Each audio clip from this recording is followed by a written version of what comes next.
दुबे का right hand कहा जाता है वो गिरफ्तार है और श्यामू वाजपेयी ये भी गिरफ्तार किया गया है। ये हम आपको एरो के जरिए दिखा रहे हैं कि अब तक उत्तर प्रदेश पुलिस ने क्या क्या किया है। विकास दुबे ने तो उज्जैन में सरेंडर किया, लेकिन उसके बाद की ये पूरी कहानी हम आपको दिखा रहे हैं। और ये उस वक्त की तस्वीर है जब विकास दुबे को पुलिस ने कस्टडी में लिया, मध्य प्रदेश पुलिस ने कस्टडी में लिया। और समाजवादी के प्रवक्ता इस वक्त हमारे साथ उदयवीर सिंह जी मौजूद हैं। उदयवीर जी, ये साफ कहना है सरकार का कि ये जो पुलिस का दबाव था और जो एक दिन भी हमने सांस नहीं ली, इसी की वजह से विकास दुबे ने वहां सरेंडर किया। ये उत्तर प्रदेश सरकार और पुलिस का कमेंट है। ये उत्तर प्रदेश सरकार और पुलिस की नाकामी है, निकम्मापन है। विकास दुबे सरेंडर करने के लिए 5 दिन से परेशान था। पुलिस चाहती थी कि वो सरेंडर न कर पाए। विकास दुबे ने ये आपको इनपुट कहां से मिला कि वो 5 दिन से? पूरी बात। अच्छा, पुलिस उसे पकड़ना चाहती थी, उसकी सुविधा के हिसाब से। कोई भी अपराधी अपराध करने के बाद देश छोड़ के भागता नहीं है, वो कहीं ना कहीं सरेंडर करके जेल जाता है। उसने जगह खुद चुनी। वो यहाँ से ग्वालियर गया, ग्वालियर से फरीदाबाद, फरीदाबाद से दिल्ली, दिल्ली से उज्जैन, सारे टोल सारे प्रदेश में घूमता रहा। और जब उसने ये तय कर लिया, महाकाल के दर्शन किए, पर्ची अपने नाम से कटा के, और उसके बाद बाहर निकला, 2 सिपाहियों को बताया कि मैं हूं विकास दुबे, बुलाइए पुलिस को। ये इनका दबाव है। ये तो पकड़ना चाहते थे। Uttar Pradesh police on record ये कहे कि हम उसको सरेंडर कराना चाहते थे। अरेस्ट और सरेंडर में अंतर होता है। हर अपराधी सरेंडर करना चाहता है और पुलिस उसे अरेस्ट करना चाहती है, बिल्कुल, या उसका इनकाउंटर करना चाहती है। ये पूरे सरकार की सेटिंग से। इसी तरह 2001 में जब इसने हत्याकांड किया था संतोष शुक्ला का, तो इसने इसी तरह सरेंडर किया था। जेल में बैठ के सारे गवाहों को मैनेज करके छूटा।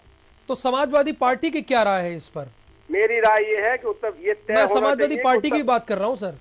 हाँ, मैं पार्टी की तरफ से कह रहा हूँ, ये तय होना चाहिए कि उसकी कौन कौन पुलिस के लोग और कौन कौन सत्ता से जुड़े लोग उसकी मदद करते रहे। उसकी CDR जारी होनी चाहिए। पता लगना चाहिए कि लगातार वो किन लोगों से संपर्क में था, कैसे वो मध्य प्रदेश पहुंच गया, कैसे उसने वहां सारा मैनेज करके अपने आप को पुलिस के हवाले कर दिया। अब उत्तर प्रदेश पुलिस मध्य प्रदेश की पुलिस की कृपा पर है। अगर वहां का कोई अपराध उसके ऊपर लिख जाए तो पहले मध्य प्रदेश में ट्रायल होगा, पहले मध्य प्रदेश की जेल में जाएगा वो, तब ये कुछ कर पाएंगे। तो ये तो पूरा failure law and order system का है। जो भी आपके क्राइम रिपोर्टिंग करते हैं, आप उनसे बात करिए कि हर अपराधी ये चाहता है कि अपनी सुविधा के हिसाब से मुझे कोई जेल में सरेंडर करने को मौका मिल जाए, जहां मैं इस समय जब हाईलाइटेड हूं ये टाइम पास कर लूं और उसके बाद अपना केस मैनेज कर लूं। और वही हुआ है और इसके लिए वो लगातार प्रयासरत था।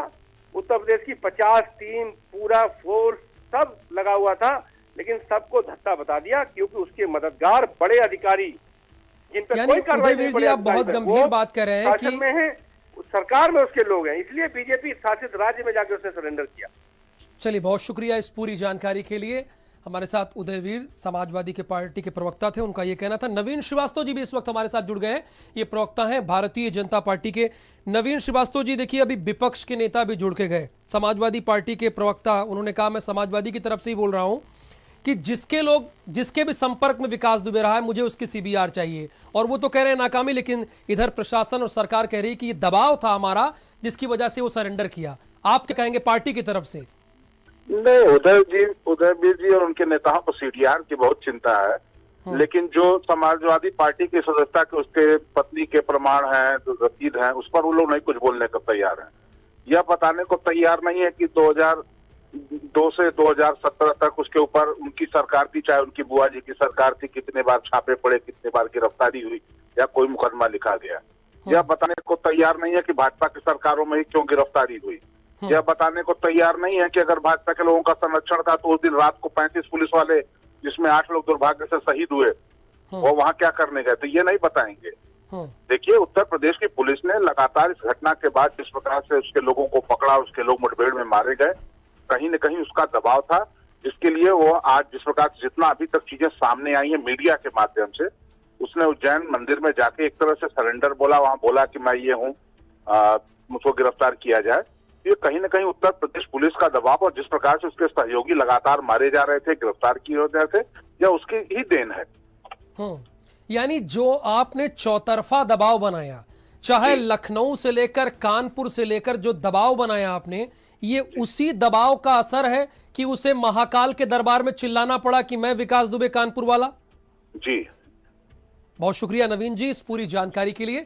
भारतीय जनता पार्टी के प्रवक्ता हैं, इनका साफ तौर पर यह कहना है कि यह शासन और प्रशासन का दबाव ही था जिसकी वजह से उसने सरेंडर किया। ये देखिए वो तस्वीरें हम आपको दिखा रहे हैं जिस वक्त उसने सरेंडर किया है, उसके बाद कस्टडी में लिया गया है मध्य प्रदेश पुलिस के द्वारा।